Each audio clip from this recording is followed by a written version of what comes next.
Alors, Adrien Boquet, vous êtes installé. Bienvenue à vous. Merci de nous rejoindre en direct. Alors, Adrien, tout de suite, on entre dans le vif du sujet avec vous. On voit bien que... Bonjour à tous.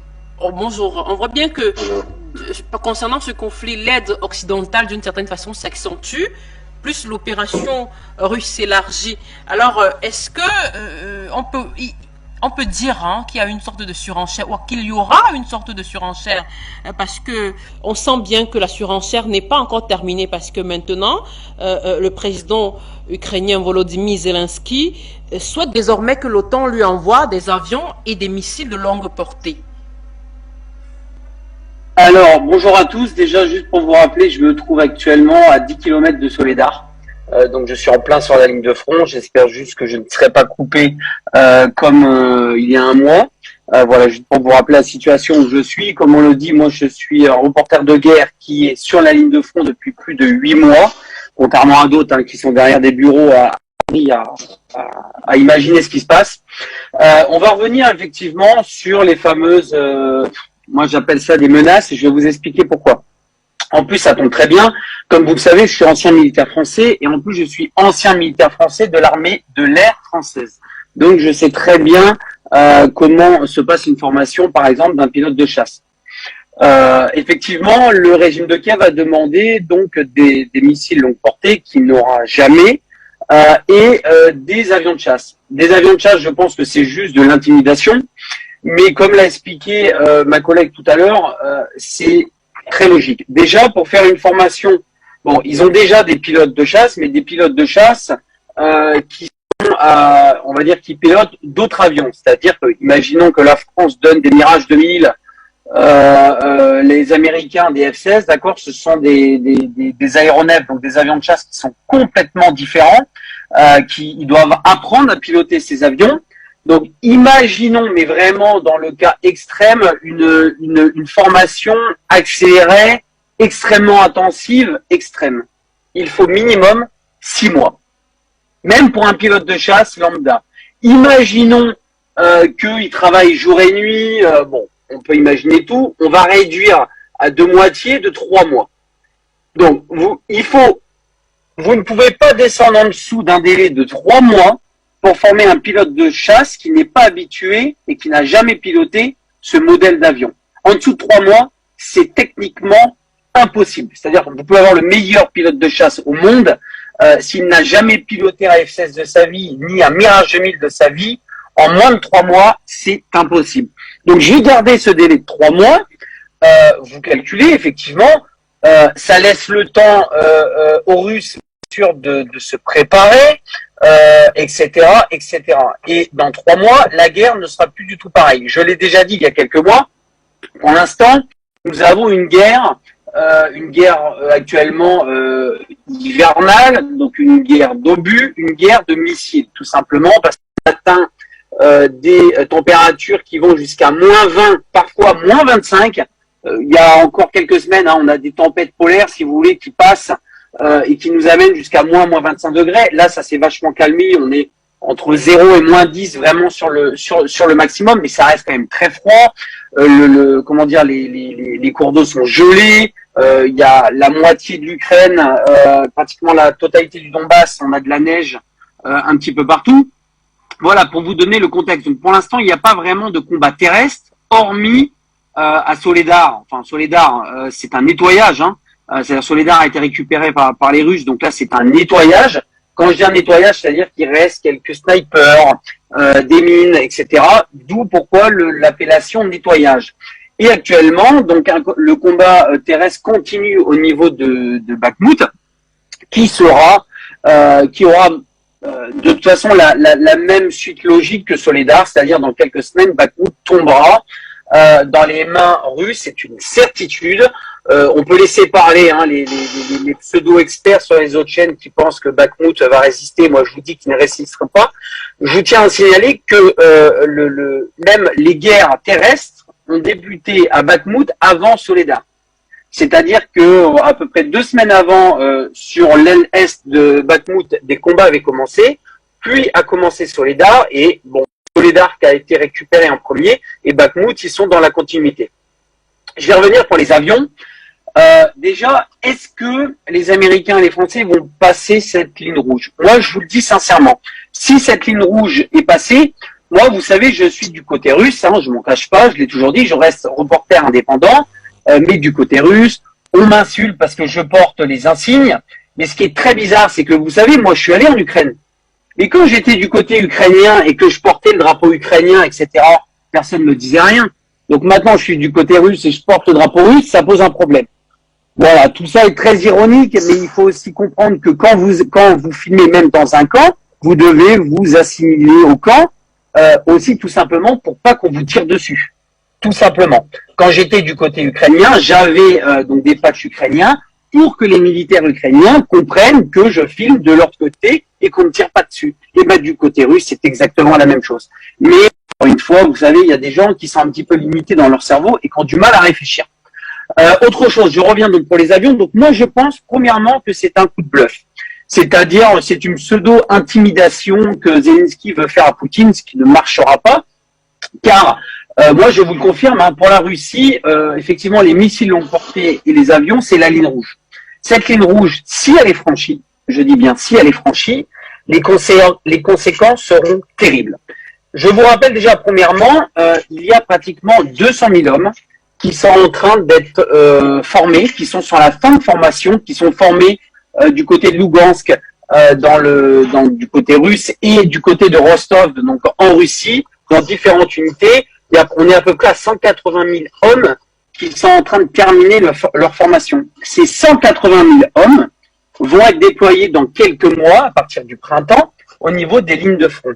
Je vous laisse calculer la totalité des combattants ukrainiens, des combattants russes actuellement, et les 180 000 que vous allez rajouter.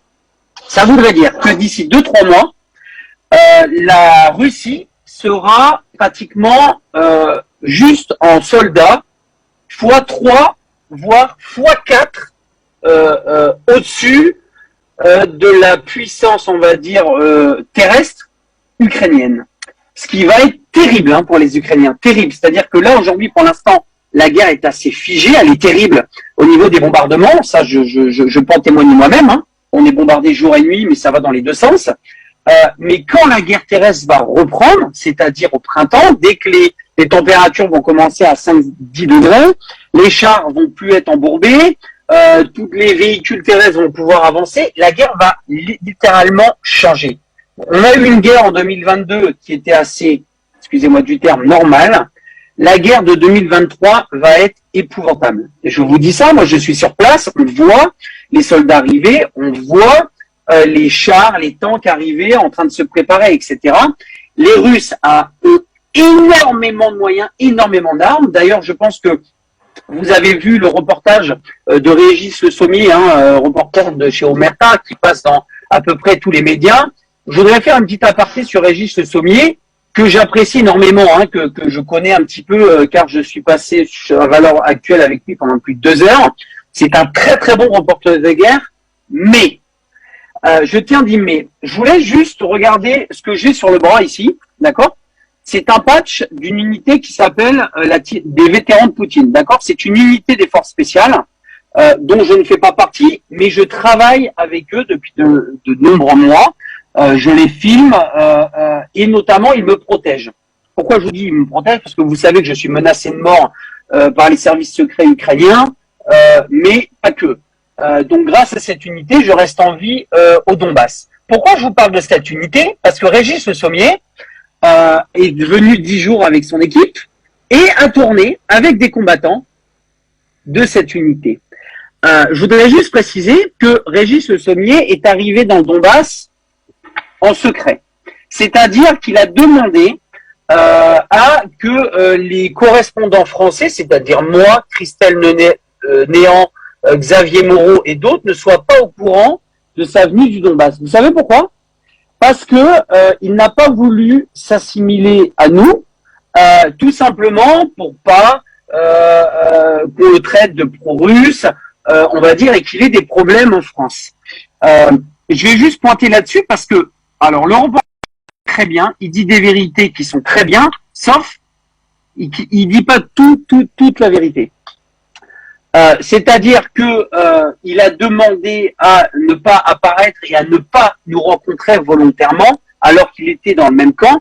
Et je voudrais juste préciser, et je pense que Régis Le Sommier le verra, c'est moi qui ai organisé à 80% sa mobilisation de ces 10 jours. Donc il n'est peut-être pas au courant, il va être au courant maintenant, parce que je suis dans l'unité avec les combattants avec qui il a tourné pendant 10 jours, donc peut-être qu'il va l'apprendre maintenant sur l'écran. Donc je vous dis ça parce que j'envoie des messages, il ne me répond pas non plus, je voudrais juste régler un petit peu ça parce qu'il est sur tous les médias français. Ce qu'il fait, c'est très bien. Je ne remets pas en question son travail, parce que son travail est très bien, c'est un très grand reporter de guerre, je ne remets absolument pas en question. Par contre, je remets en question indirectement la valeur, surtout quand il est venu dans le Donbass. C'est-à-dire qu'il a montré certaines choses, mais il n'a pas tout montré. C'est-à-dire que Régis Le Sommier est venu 10 jours dans le Donbass, il a montré la ligne de front. Pourquoi il n'a pas montré ce qui se passe dans le Donbass à Donetsk? Ceux qui me suivent, ils savent ce qui se passe à Donetsk, c'est-à-dire tous les 2 jours, nous recevons des bombes des bombes de françaises ou américaines. Et Régis Le Sommier s'est permis d'affirmer devant les télés françaises que apparemment où il n'était, il ne recevait pas ni d'obus ni de missiles occidentaux ni américains. Ça fait 6 mois que j'expertise les armes dans le Donbass. 75% des armes qui sont utilisées par l'armée ukrainienne dans le Donbass sont des armes américaines et françaises. Donc Régis Le Sommier qui dit qu'il n'a vu aucun obus français, aucun obus américain, excusez-moi, c'est un mensonge pur, qui est logique. Hein. C'est-à-dire qu'il a volontairement menti sur ça pour tout simplement ne pas s'attirer la foudre des médias français et des médias occidentaux, parce que tout simplement, sinon, il n'aurait pas été invité chez BFM, chez CNews, etc., etc. Je sais qu'il va démentir ce que je suis en train de dire, sauf que Régis Le Sommier, je travaille avec l'unité dont vous avez été et dont vous avez filmé pendant 10 jours. C'est moi qui ai organisé votre sécurité pendant 70% de votre séjour. Sauf que vous n'étiez pas au courant. Donc maintenant, voilà, je remets un petit peu les choses en place. Ce qu'il a fait, c'est très bien, mais ce qu'il a fait, c'est à 70%. Donc vous l'avez compris, c'est-à-dire que même les médias français indépendants ou sur une grande chaîne qui viennent encore dans le Donbass se permettent encore de cacher certaines choses, car les lignes directives françaises, comme je le répète depuis 10 mois, si vous dépassez une certaine ligne rouge, vous ne serez pas invité sur les médias français, BFM TV, etc. Et cette ligne rouge, je vais vous l'expliquer, ce sont les fameuses preuves des bombes françaises qui sont utilisées sur des civils. Je vais vous donner un exemple très simple et je vais refermer la parenthèse sur Régis Le Sommier. Il n'y a aucune explication, aucune excuse il est venu 10 jours dans le Donbass, sur les lignes de front, à côté, juste à quelques kilomètres de moi d'ailleurs, au niveau de Soledar, sur les lignes de front de Soledar et de Bakhmout. C'est à peu près à 1h40, 1h45 de Donetsk. Il est forcément passé par le Lugansk ou par Donetsk, on va dire, pour rentrer, si vous voulez, dans cette partie-là. Pourquoi n'a-t-il pas montré les dégâts que les bombes ukrainiennes font sur les civils tous les jours? Je me pose énormément la question. Parce que vous ne pouvez pas venir dans le Donbass et ne pas voir de bombes américaines et françaises. Ça, c'est la première chose. Et deuxième chose, vous ne pouvez pas venir en tant que journaliste dans le Donbass et ne pas voir et ne pas être au courant qu'il y a des bombardements tous les jours, toutes les nuits, sur des civils, et qu'il y a tous les jours et toutes les nuits des civils qui meurent. Je vous laisse regarder ce qu'il a filmé. Il n'y a pas une seule image sur un civil mort. Je parle au niveau du Donbass, du Donetsk, etc. Voilà. Je voulais rétablir un petit peu ça. Alors, Régis Le Sommier, je ne lui en veux pas. Je ne lui en veux pas. C'est un très bon reporter, je le répète. Régis Le Sommier, si effectivement tu étais obligé, excuse-moi, je vais te tutoyer, si tu étais obligé de faire ça pour pouvoir passer 70% de ton reportage et être invité chez BFM TV, je comprends, mais j'espère qu'un jour, tu diras la vérité, c'est-à-dire que tu diras que tu n'as pas pu filmer certaines choses et que tu n'as pas parlé de certaines choses parce que tu savais que sinon tes images n'allaient pas être diffusées en France. Voilà. Je referme la parenthèse. Je n'ai aucun problème avec Régis Le Sommier. Je le répète, c'est un très bon journaliste. Mais voilà, je remets un petit peu les points sur les i. J'espère qu'il comprendra ma démarche. Je pense qu'il dira que ce que je dis est faux. Mais bon, je m'y attends. Moi, vous savez, j'ai plus rien à prouver. Ça fait 8 mois que je suis ici. Je diffuse des vidéos pratiquement tous les jours sur mon canal Telegram.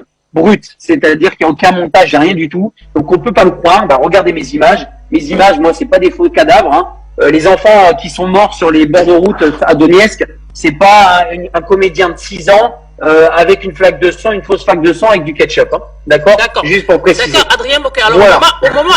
au moment où vous refermez cette parenthèse, donc. Oui, j'ai fini la parenthèse. Je reviens vers vous tout à l'heure.